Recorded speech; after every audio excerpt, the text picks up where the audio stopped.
Welcome. This is Najma Minhas with Global Village Space. I'm joined today by Michael Kugelman, who is the Deputy Director of the Asia Program at the Wilson Center in the United States. Michael, thanks for joining me today. Good to be back here with you. Michael, we have a very exciting times right now in Pakistan. Things are changing by the minute. I wanted to get your thoughts on this recent document that the Prime Minister has referred to as a letter. But some senior journalists were given a briefing today, and they were told, and I'll just read out a couple of things to you, that it was a triple-coded security document, and it was apparently sent to 4 quarters, Prime Minister's office being one, the Chief of Army Staff being another, on the 7th of March. It was shared with these senior journalists, but it was basically the minister telling them the message in their own words. They said that they couldn't share the actual language due to the Official Secrets Act. And the minister described the language of the document as being very forceful and strong, and the fact that most of the message was not couched in the usual diplomatic language. He also said that it was sent by key Western countries, but he was not he wasn't privileged to give us the information of which particular country. And basically, it talked about the vote of no confidence. It talked about the Prime Minister's trip to Russia. The suggestion seemed to be that there were some kind of red lines drawn there because of the Prime Minister's trip during the Ukrainian, as he was there, of course, we all know that the Ukrainian invasion happened by Russia at the time. And it was described that this was seen to be the Prime Minister's own personal decision versus the state decision. And that and very interestingly, they made a comment in that letter, which I think has been rephrased, but the suggestion is if the vote of no confidence succeeds, Pakistan may be pardoned. That's an interesting expression. So it raises several questions, and I just want to talk through some of those with you. One of the first things that comes to my mind is, do you think such a messaging could come from the United States? And if so, which quarters would it come from? Well, I mean, certainly the history here is such that I would certainly acknowledge that the United States has sought to involve itself in Pakistani domestic politics in the past. I emphasize in the past. And certainly we know about the history of the U.S. intelligence services and the CIA's own role in Pakistan. You know, looking relatively recently at 2011, 2012, everything that happened with Raymond Davis and the Bin Laden raid, your audience would know that very well. But my own view is that past is not necessarily prologue. And the sense I get as someone here based in Washington who's been an observer of the U.S. relationship with Pakistan for quite some time, including right now, is that the U.S. has on some levels lost interest in the developments in internal Pakistani politics.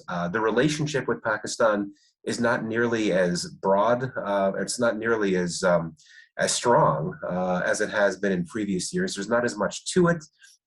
And ever since the U.S. Pulled out of Afghanistan, I think that that's sort of led to an even more narrowly focused approach to Pakistan than had been the case even before that. And certainly over the last few months, Washington's main focus has been on other things, including and especially the Ukraine crisis.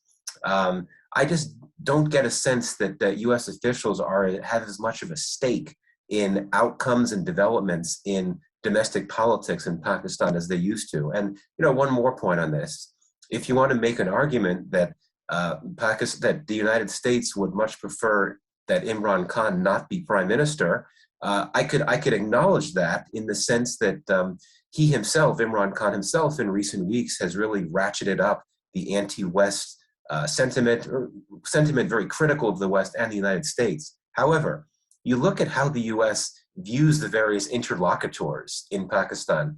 What we've seen, and I think this is a bad thing, is that U.S. officials have tended to privilege their relations with Pakistani military interlocutors over those of civilian governments. And you look at how the Biden administration has handled this.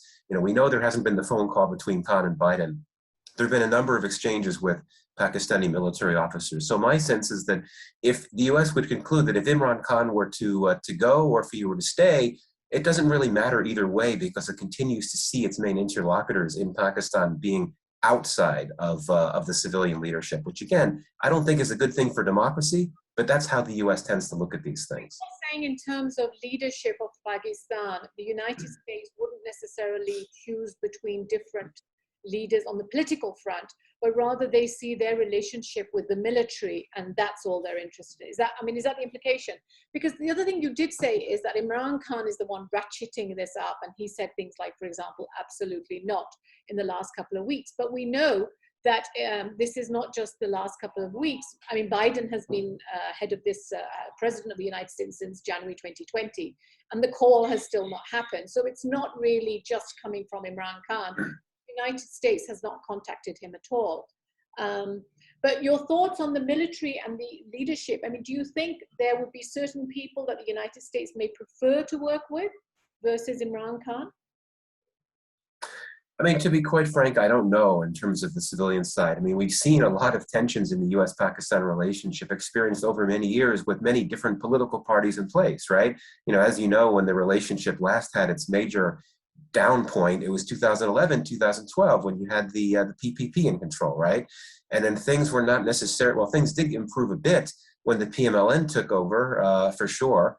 But again, there were tensions, and that's a function of the broader relationship. So I don't necessarily think that the US would believe that the relationship with Pakistan would be in a better place from a US perspective, depending on which party is in power. Though to be sure, I mean, Imran Khan has made a name for himself over the years as a populist, defiant leader who is not afraid of really stepping out there and delivering some very strong criticism of the US, bringing to mind, I think, for many of his supporters, Zulfikar Ali Bhutto. Maybe you'd have to go back to that. But the bottom line, to be very frank here, I just don't think that US interests are configured in a way that the stakes would be so high that the idea of trying to engineer, whether indirect or directly, some type of effort to oust Imran Khan would serve US interests. There's just not enough at stake. Again, you go back a number of years where you had thousands of US troops fighting in Afghanistan, and at that point, what was happening in Pakistan and political developments in Pakistan, I think, had a lot more bearing on US interests and what it was trying to get done. But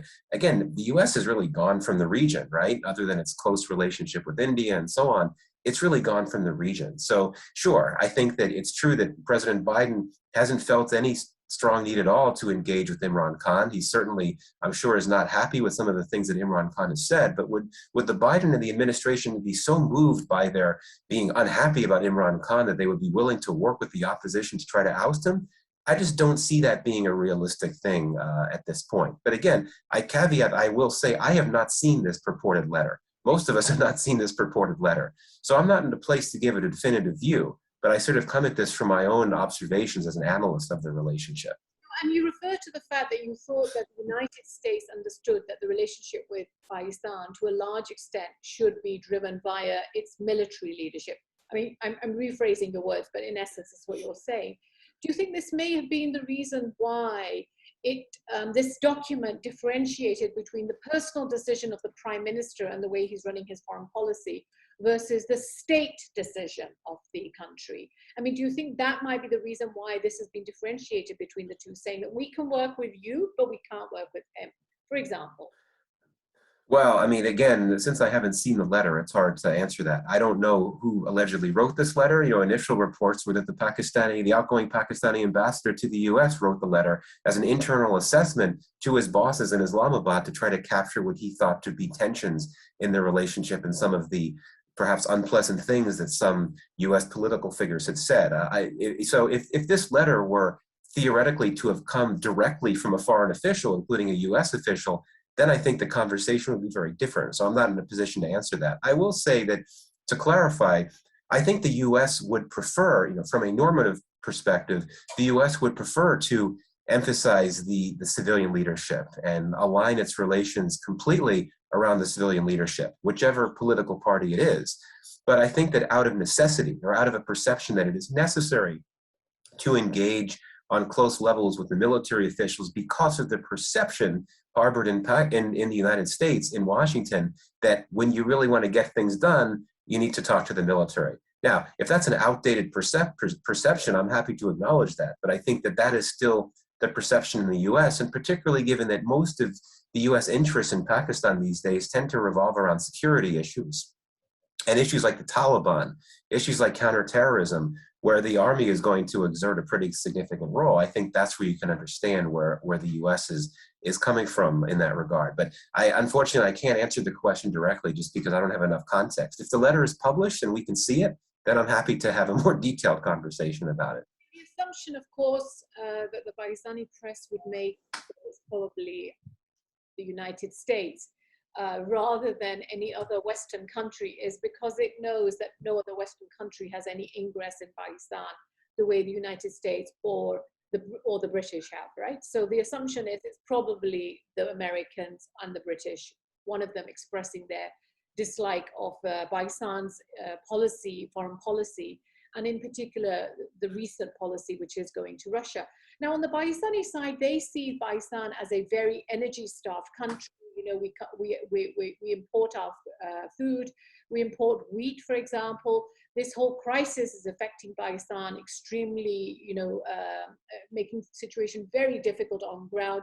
Petrol prices have been increased in Pakistan. I mean, to some extent, the government's given a subsidy, but like everywhere else in the world, you know, oil prices have gone up, wheat prices have gone up, and this affects the country.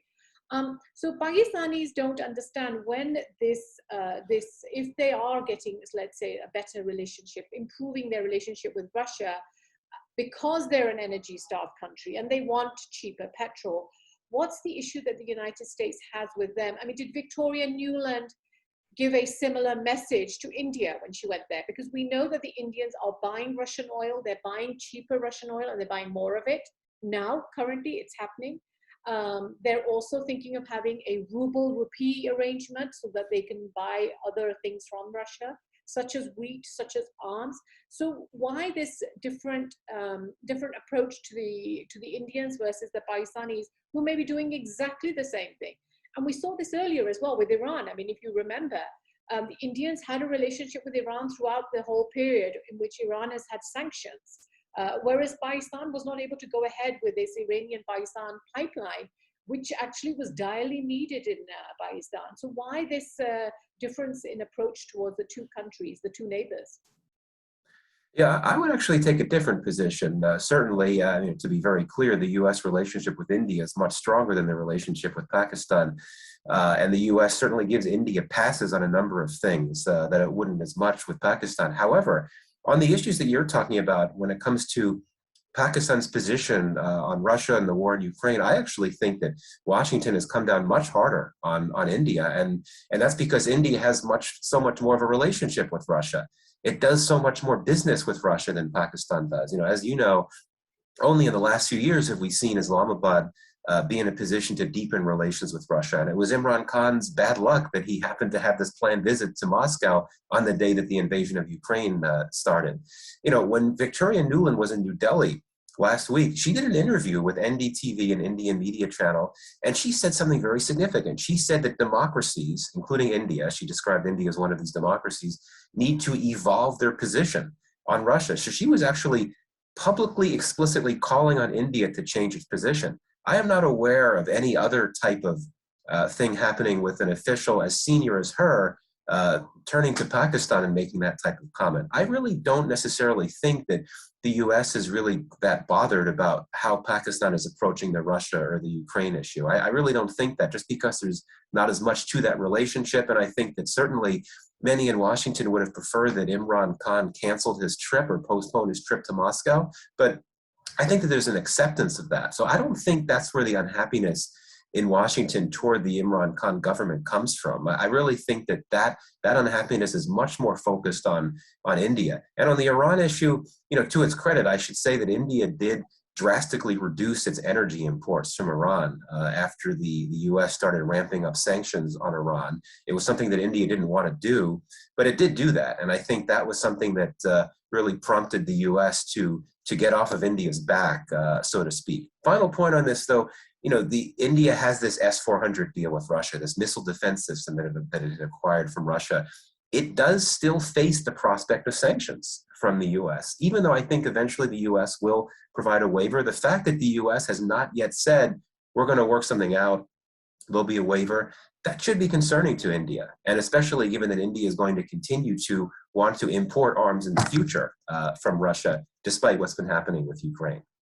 So you mentioned the fact that Victoria Nuland made this stringent comment on how democracies need to evolve their position on Russia, but that's still very different from saying that we would pardon the country if a new regime took over, right? So, for example, if Imran Khan loses the vote of confidence, we will pardon the regime, right? That's pardon the country.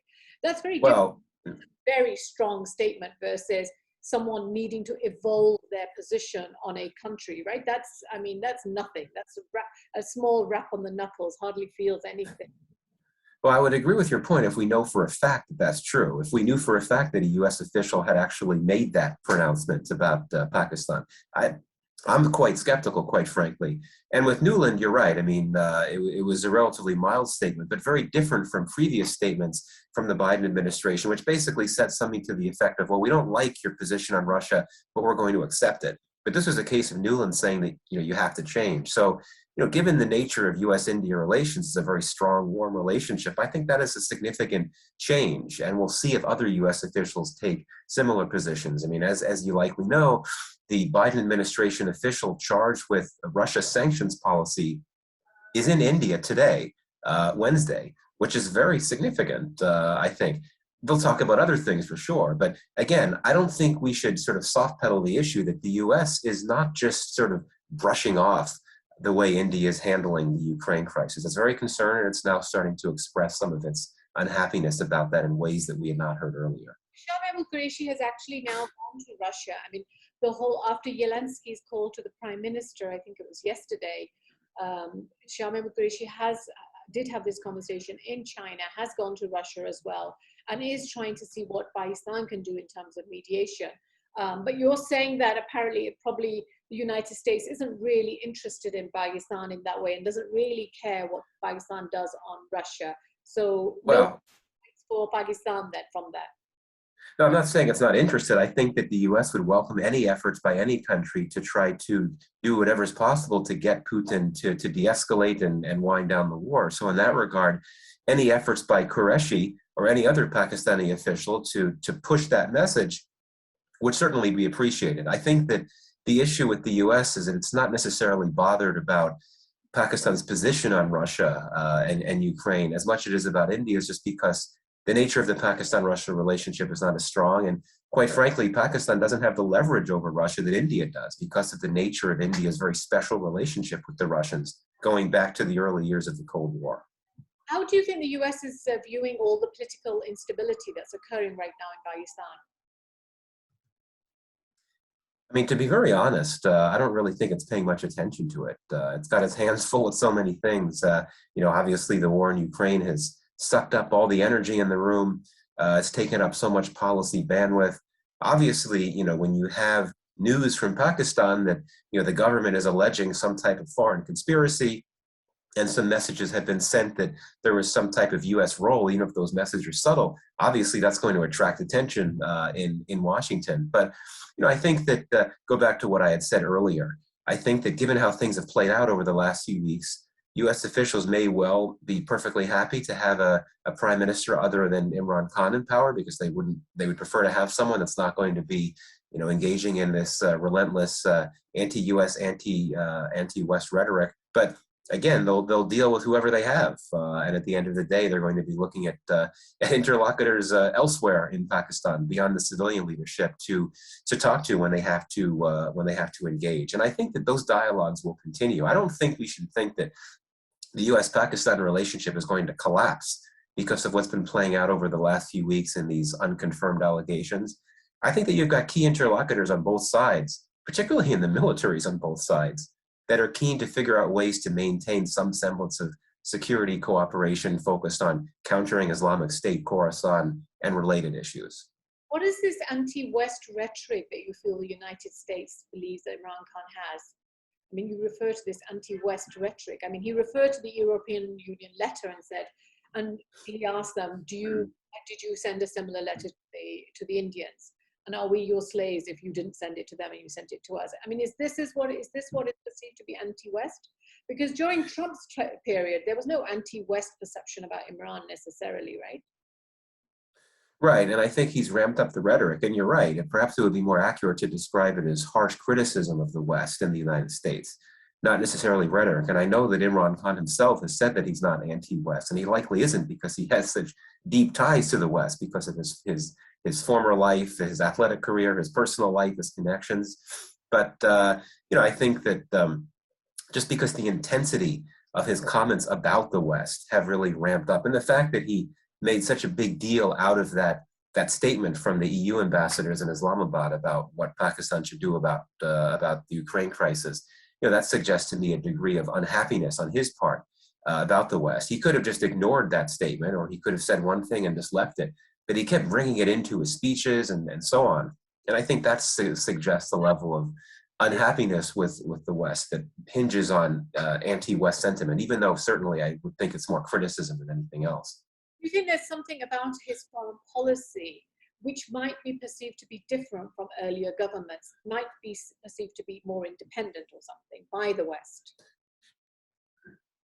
Well, absolutely. I mean, I don't shy away from criticism of your prime minister, but I think that his foreign policy has been one of his success areas, in the sense that he has done a lot more than his immediate predecessors to bring Pakistan more in alignment with the world and an engagement with the world. He's been a major leader from the developing world to champion the cause of countering Islamophobia and championing the cause of debt relief. It's under his watch where we've seen relations with Russia and Turkey and other key players strengthen. And of course, Pakistan has become a key regional actor when it comes to diplomacy on Afghanistan through the Troika arrangement and so on. It's all happened under his watch. And I think that is a bit different than we had from some of his recent predecessors. So I think that's a good thing. Maybe he's moved into a different direction, moving closer to China, to Russia. He's moved away from the West in ways that you didn't see with Nawaz Sharif and certainly the PPP leaders.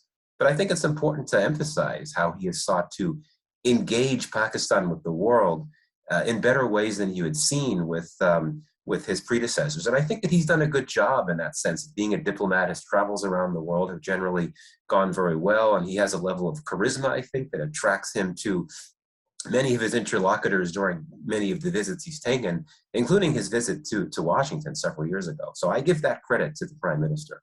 You mentioned the fact that President Biden is no longer interested in Pakistan, and maybe that's the reason why he hasn't picked up the phone call to speak to Imran Khan. At the same time, Imran Khan has become closer to China. Does that make sense to you, that Imran Khan's become closer to China, and yet the United States doesn't care that right now they have a tense, stressful situation with China? So does it make sense that they wouldn't care what Pakistan does? I think that, quite frankly, the U.S. and Pakistan are still interested in having a workable relationship, despite Pakistan's growing relationship with China. And should I say that despite the U.S.'s growing relationship with India, for that matter. I think that if you look at the nature of geopolitics in recent years, there's all kinds of reasons to assume that Pakistan would just want to shift into China's camp. But the sense I get just some conversations with friends and contacts in Pakistan and here is that if you look at set aside security and high politics and strategy, if you look at trade and investment, that I think is an untapped area where many within the US and the Pakistani business communities really want to engage on. And no one from that crowd wants there to be this perception that there's not a level playing field in Pakistan for investment because China is so entrenched. I hear that very frequently from American and Pakistani business people. So I think that is something to look at. So certainly from a strategic lens, to be sure, I think that you're going to see Pakistan move closer to China because the US-Pakistan relationship is sputtering. The US-India relationship is strengthening. Pakistan is moving closer to Russia, which could have implications for India and make it want to move closer to the US. So geopolitically, yeah, I do see Pakistan moving more firmly into, if you want to call it, use that term camp, I'll use it. But my point is that this doesn't rule out, sort of softer levels of cooperation. Final point, when Alice Wells made her infamous speech at the Wilson Center some years ago, in which she lambasted CPEC people forget that the second part of her speech was a call for more US investment in Pakistan, of course, to push back against CPEC. And that sentiment is also there with the Biden administration. It's just that with the Biden administration, there's a sequencing issue. The focus is with Pakistan, to the extent that there is a focus, is on these narrowly defined security and Afghanistan-related issues, not as much these softer but more promising areas of cooperation like trade and investment. But I do hope that can come no matter what Pakistan is doing with China. And I think many officials here would like to see that too down the road. On a final point, what are your thoughts? I mean, how should the United States react to the fact that the second largest Muslim country in the world is saying that the United States has a history, has CIA intelligence operations here? Zulfikar Ali Bhutto, the allegation that CIA and United States was behind his overthrow as well. And now Imran Khan is saying that the United States probably wants a regime change, i.e. wants to remove him. I mean, how does that work for the Americans right now in their image? Well, I mean, certainly it won't do any favors for the U.S. image in Pakistan, which has never been, well, which has not been strong for quite some time, I think. And I don't think there's any expectations in the U.S. that there are any public relations efforts at play to try to strengthen the U.S. image in Pakistan. That's simply not in the cards. I think some humility is certainly in order. I think it is important that U.S. officials here at least acknowledge that there is this track record of meddling if you go back to the past. And, I think that I wrote an article several years ago that was entitled 4 Conspiracy Theories About Pakistan That Are More True Than You Think. One of them entails this idea of the U.S. meddling in Pakistani internal politics because of the past. I think it's important that not just U.S. officials, but analysts, including myself, acknowledge that so that we know where so many Pakistanis are coming from when they will just believe automatically this idea that this letter must have something to do with the U.S. I don't think that's the case. But I think it's important to acknowledge that given the history, it's important to acknowledge that we know where the Pakistani government and where the much of the Pakistani public are coming from. But at the end of the day, I do think that many here in Washington would see this whole saga with this letter as just part of this broader political crisis in Pakistan, where Imran Khan is trying to do whatever he can to try to fire up his rank and file at a moment when he's fighting for his political survival. Why not bring out this idea of a conspiracy theory and drop some subtle hints that maybe the U.S. had some type of role in the predicament he's in, knowing that would help his cause, not only with his rank and file now, but looking to the next election, whenever that is. Imran Khan could be the one that says, oh, look, I was either victimized by or I defied an international conspiracy. So I think that's an important point to consider, too, when thinking about how folks here may look at the current state of play in Pakistan. Michael, thank you so much for your time today.